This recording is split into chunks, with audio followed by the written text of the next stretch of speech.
Puan over 30 years in this industry, and of course you dapat go through cara-cara agent zaman you keluar from university and sekarang cara menjual. How agent dulu and agent sekarang ni menjual? Kena bergerak dari satu tempat ke satu tempat. Kalau sekarang kan, kalau dah beli kita kena issue receipt.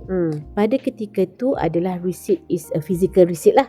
So my boss kata okay. Yang tarik tu? Yang tarik tu buku receipt. So my boss cakap, Munirah, ni dah jual. So you kena issue receipt lah for this property.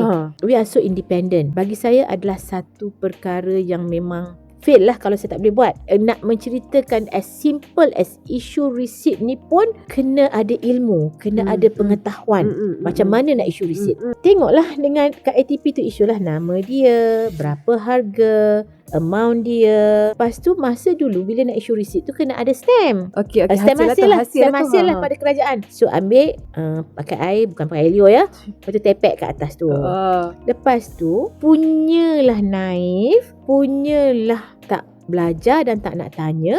Saya pun ambil lah receipt tu dan bos saya kata pergi post. So saya ambil receipt tu, saya tak masuk dalam sampul surat sebab dah ada stamp hasil tu. Kat bawah tu ada turun tangga, ada post box yang bulat, yang tinggi tu kan, warna merah tu.